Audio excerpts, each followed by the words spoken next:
esteja convosco. Ele está no meio de nós. Proclamação do Evangelho de Jesus Cristo, segundo João. Glória a vós, Senhor.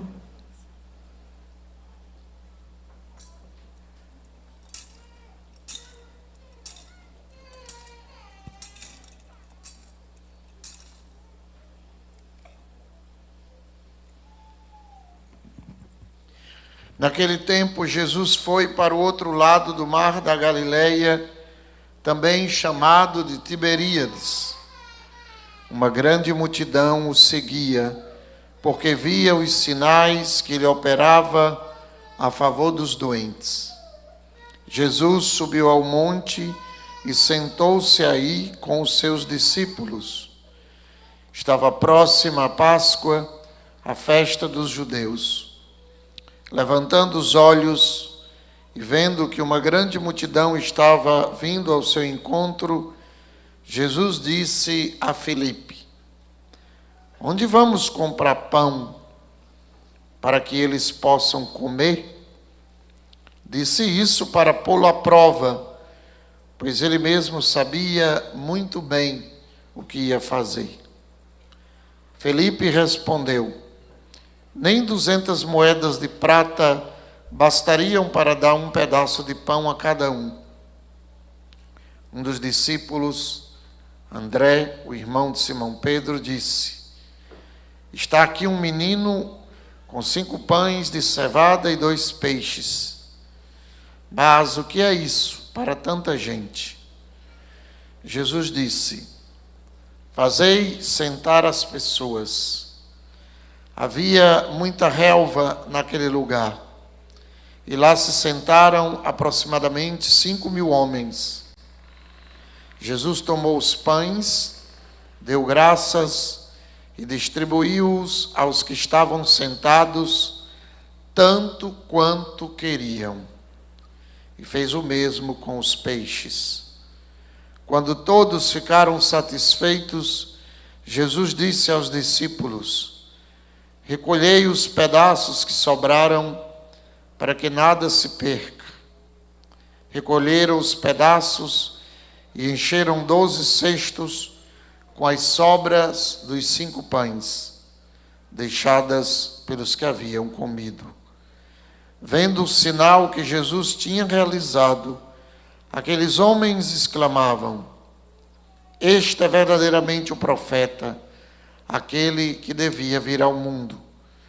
Mas quando notou que estavam querendo levá-lo para proclamá-lo rei, Jesus retirou-se de novo, sozinho, para o monte. Palavra da salvação. Glória a vós, Senhor. Pelas palavras do Santo Evangelho sejam perdoados os nossos pecados. Louvor a vós, ó Cristo. Quando todos ficaram satisfeitos, Jesus disse aos discípulos: recolhei os pedaços que sobraram, para que nada se perca. Amados e queridos irmãos presentes aqui no Shalom da Paz nessa noite, irmãos que nos acompanham pela Rádio Shalom AM 690, Rádio Shalom FM 91,7, Rádio Antena 5, lá de Carnaubal. Você que nos acompanha pelo nosso canal Com Shalom no YouTube, Rádio Shalom Oficial. Como vimos hoje, tanto na primeira leitura como no Evangelho, agora, neste domingo, 17º domingo do tempo comum, Deus alimenta o seu povo. Se é para fazer um milagre, Ele o faz. E por isso, Jesus tem compaixão daquela gente com fome e se preocupa com eles. E eles ficam saciados. Estamos num lugar afastado, junto do lago de Genezaré. Uma multidão vindo de várias cidades, de vários lugares, estão com o Senhor. Jesus, que tinha saído sozinho com os apóstolos para descansar um pouco, agora se depara, quando desce da barca, com uma multidão que, a pé, observando para onde a barca ia, foram ao seu encontro. E ali ele começa a pregar. Enquanto Jesus falava, ninguém pensou no cansaço, nem nas horas que estavam se passando, nem na falta de pão e, sobretudo, a impossibilidade de obter o pão naquele lugar inóspito, naquele lugar que não tinha condições de oferecer tanta comida para tanta gente. As palavras de Jesus cativaram o coração daqueles homens e mulheres. Ninguém se lembrou da fome, porque Ele é o pão da vida, Ele é o alimento da alma. E quando Jesus prega, Ele sacia o coração do homem.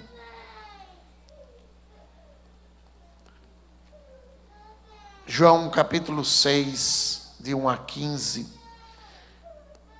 O evangelho de hoje diz que Jesus teve compaixão daquela multidão. Jesus compreende as nossas necessidades materiais. Jesus se compadece dos nossos corpos exaustos, cansados. Jesus não os trata como uma massa que Ele utiliza para obter o que Ele quer, como fazem as ideologias desse mundo, como fazem os líderes desse mundo. Se utilizam das massas, dos pobres, para obter o que desejam e depois as abandonam à própria sorte. Não. Dá-lhes de comer. Missão impossível para os apóstolos, mas o Evangelho diz que ele já sabia o que ele iria fazer. Quem está com algum problema aqui difícil, doença, dificuldades, passando por um momento de prova, levante sua mão. Diga: Jesus já sabe o que vai fazer. Mais forte. Olhe para o irmão e diga: Jesus já sabe o que vai fazer com você. Ele já sabe. É tão bom a gente saber disso, não? E diga: eu também agora sei que Jesus sabe o que eu preciso, o que eu necessito. Eles matam a fome, ficam entusiasmados com o milagre. 5 pães e 2 peixes alimentam 5.000 homens. E homem come muito, né? Sem contar as mulheres e crianças. Os exegetas dizem que talvez 12.000 pessoas estavam ali, porque as mulheres sempre são maioria. Quem aqui é mulher? Levanta a mão. Maioria. Então as mulheres são sempre maioria. O detalhe do evangelho de hoje é que quando todo mundo está saciado, eles comem até matar a fome. Jesus dá uma ordem: recolhei os pedaços que sobraram para que não se percam. Eles os recolheram e encheram 12 cestos dos 5 pães de cevada que sobraram aos que tinham comido. Aqui nós vemos o poder, a magnificência de Jesus, que é capaz de transformar 5 pães e 2 peixes em milhares e milhares de pães e peixes. Porém, vemos Jesus preocupado com o esbanjamento inútil.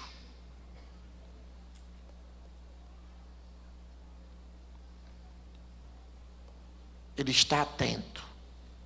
Comeram e sobrou. E se sobrou, isso não pode ficar jogado. Quando nós chegamos numa mesa com muita fome, o que é que acontece? A gente vai com tudo, né? Come.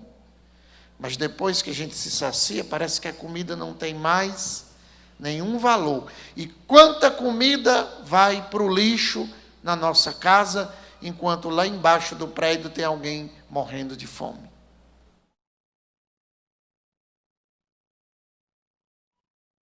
Observe quanta comida vai para a geladeira que depois vai para o lixo. Estamos saciados. Depois da saciedade, não temos mais vontade de comer aquela mesma comida que antes era tão atrativa. Mas Jesus se preocupa com isso que sobra. Nos pede para evitar o esbanjamento inútil e irresponsável dos bens. Nisso, Jesus nos dá o exemplo, não só quando se compadece da multidão e faz o milagre, mas também quando observa e ensina os apóstolos a observarem os pequenos detalhes.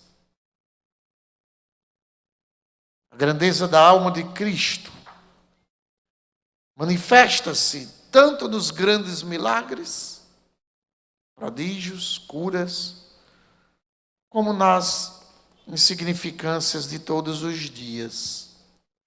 Diz um comentário da Bíblia espanhola sobre esse versículo: recolher o que sobrou é um modo pedagógico de mostrar-nos o valor das pequenas coisas feitas com amor a Deus.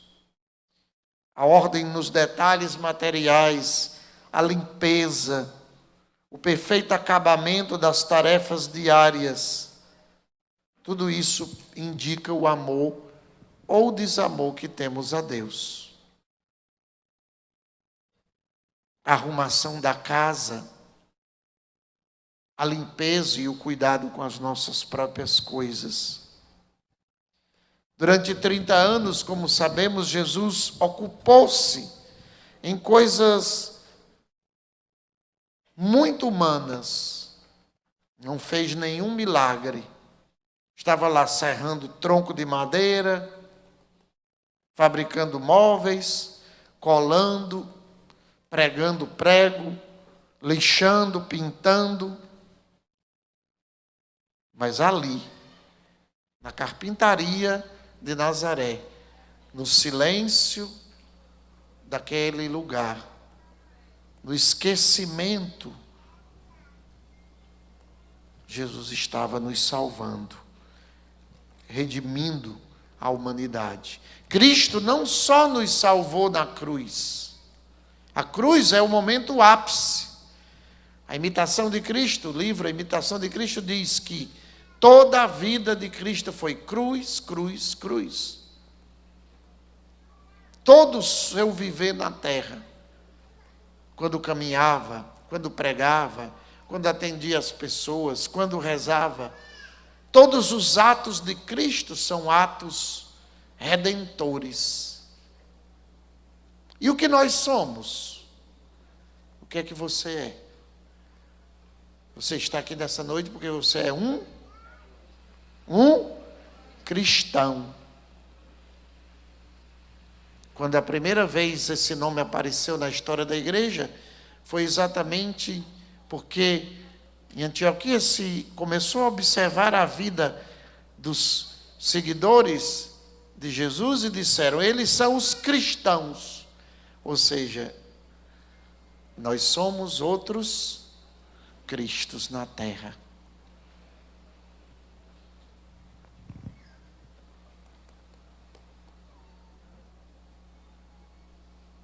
durante a vida pública de Jesus. O vemos de um lado para o outro, curando, perdoando, salvando, como no evangelho de hoje, saindo para, na solidão, à noite, rezar. E ele manifestava o seu amor, por exemplo, quando devolveu a vida à filha de Jairo, ressuscitou. Mas é um detalhe nesse momento em que Jesus ressuscita a filha de Jairo, que estava morta quando ele chegou. Quem é bom de Bíblia, que detalhe é esse? Hein, doutor Wagner? Jesus chega e ressuscita a filha de Jairo, aquela menina de 12 anos, e aí o que é que ele diz? Certo, aí é antes, ela está dormindo e tal, então ele a ressuscitou e um detalhe.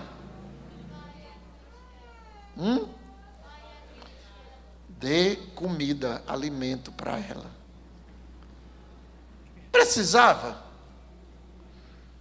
Isso não seria óbvio? Quando ela estava morta, ressuscitou, alguém ia pensar em dar uma comidazinha para ela, mas Jesus vê detalhes da necessidade humana, de comer. Quando ele ressuscitou Lázaro, outro detalhe. Lázaro ressuscitou, vem saindo de dentro do buraco vivo. O que é que Jesus faz? Foi antes. Jesus diz para aqueles que estavam ao seu redor: desatai-o, porque os mortos eram enterrados como uma múmia, né? Todo enrolado. Lázaro se levanta, mas igual aquelas múmias do filme, né? Desatai-o. São detalhes. Sabe perceber o momento que os discípulos precisam de descanso? Marcos 6,31. Vamos para um lugar à parte. Vamos descansar.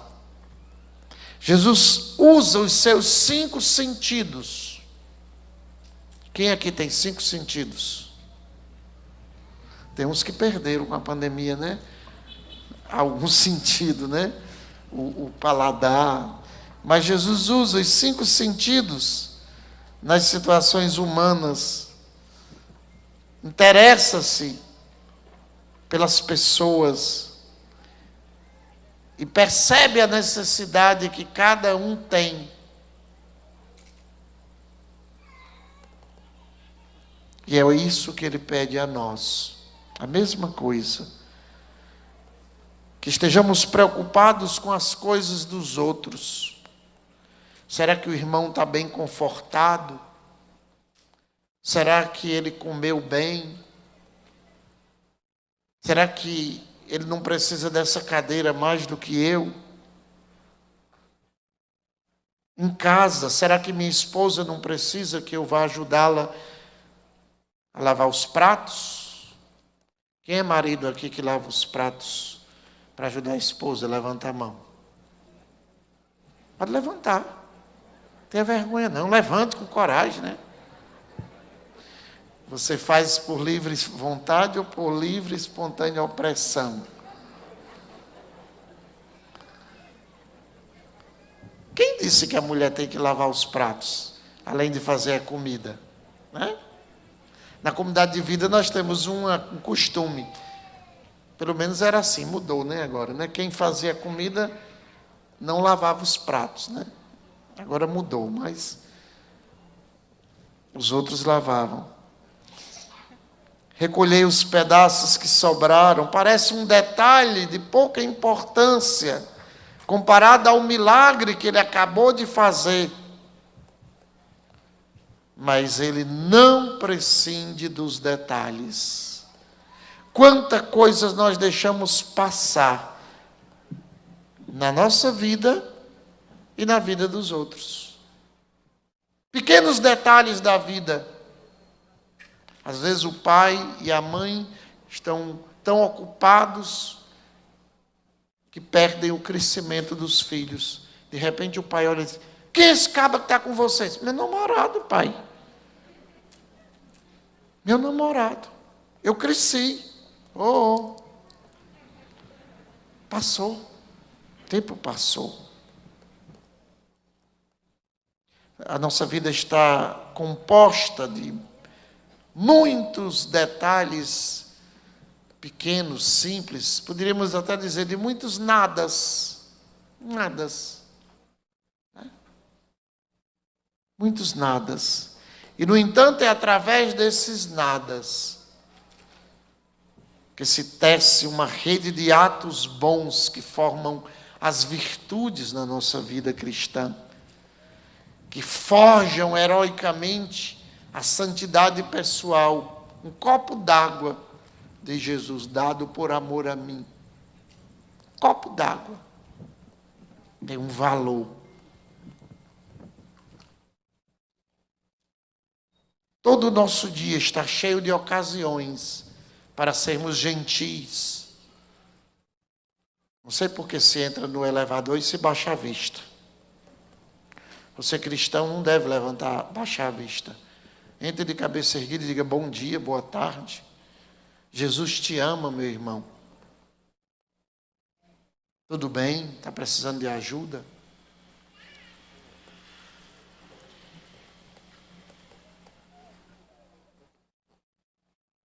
Dizia um santo, obras é que são amores, não as boas razões. Obras, obras. Devemos fazer um propósito de dizer ao Senhor, continuarei a dizer-te muitas vezes, Jesus, que te amo. Quantas não te direi durante o meu dia?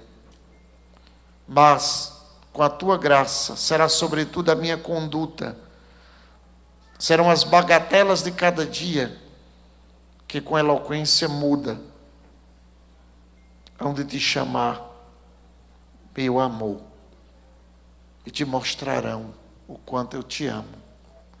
Aquilo que foi a espiritualidade de Teresinha, né? Apanhar uma agulha no chão, encher a garrafa da geladeira, não jogar a toalha no chão ou outras coisas, dar descarga.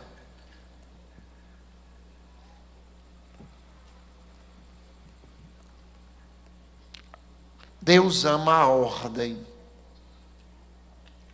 Por que Jesus se preocupou de que os pães fossem recolhidos e não ficassem jogados no lixo? A ordem. O Espírito de Deus pairava sobre as ondas, sobre o nada, o caos, sobre as águas. E Ele transformou o caos, deu ordem. Por isso, no nosso dia a dia também o Senhor espera esta ordem. O horário que temos a cumprir com pontualidade, o cuidado na conservação da roupa, dos livros que usamos, dos instrumentos de trabalho, a fuga da rotina que mata o amor nos nossos relacionamentos.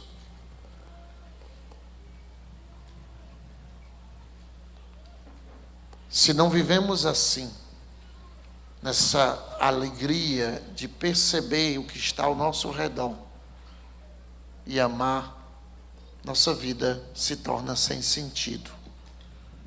E quantas vezes, como padre, eu escuto as pessoas dizerem: padre, eu não aguento mais, a vida se tornou um trator, passa por cima de mim. Realmente, quando não estamos atentos às pequenas coisas, a saborear um alimento, a respirar profundamente. Foi feito um estudo nos Estados Unidos, numa clínica de um cardiologista, que ao trocar o forro das cadeiras, que ficavam na recepção do consultório, eles notaram que a única parte que ficou estragada da espuma era a ponta da cadeira. O resto estava bom, mas a ponta... E aí se descobriu que era porque os pacientes, na realidade, não eram pacientes, eles eram impacientes. E quando a gente está impaciente, a gente não senta na cadeira toda, a gente fica na ponta. E isso era uma das causas que mostrava por que eles estavam com problemas cardíacos. Porque não relaxavam. Viviam estressados. Sentam na ponta da cadeira. A gente não sabe gozar do momento que está vivendo. Porque já queremos estar vivendo o próximo momento. Que hora essa missa acaba? Mas você nem viveu ainda a missa e você já está pensando no sanduíche que você vai comer na lanchonete Shalom depois? Vai chegar a hora da outra coisa. E as namoradas reclamam para o padre. Padre, meu namorado vive com a cabeça não sei aonde. Está pensando na próxima, né?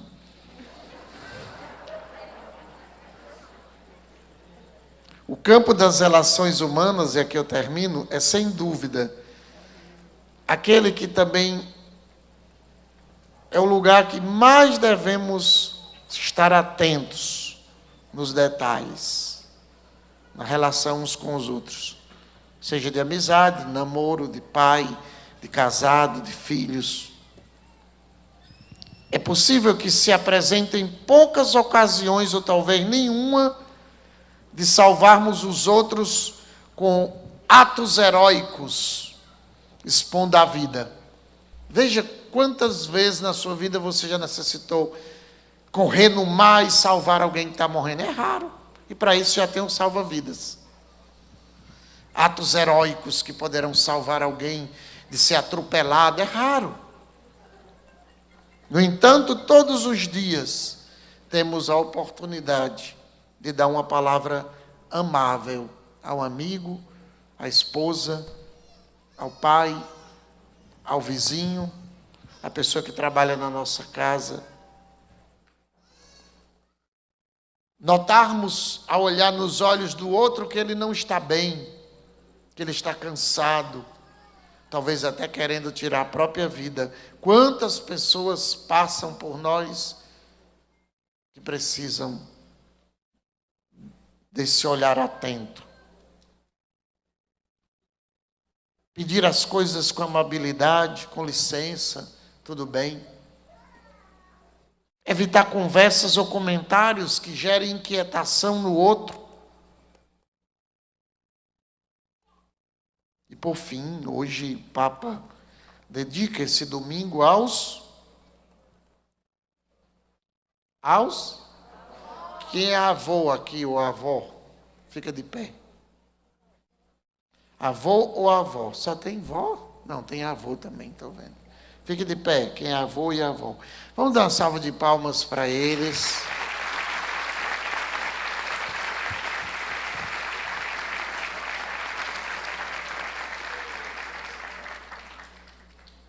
Nós devemos muito aos nossos avós. Jesus também teve avô e avó.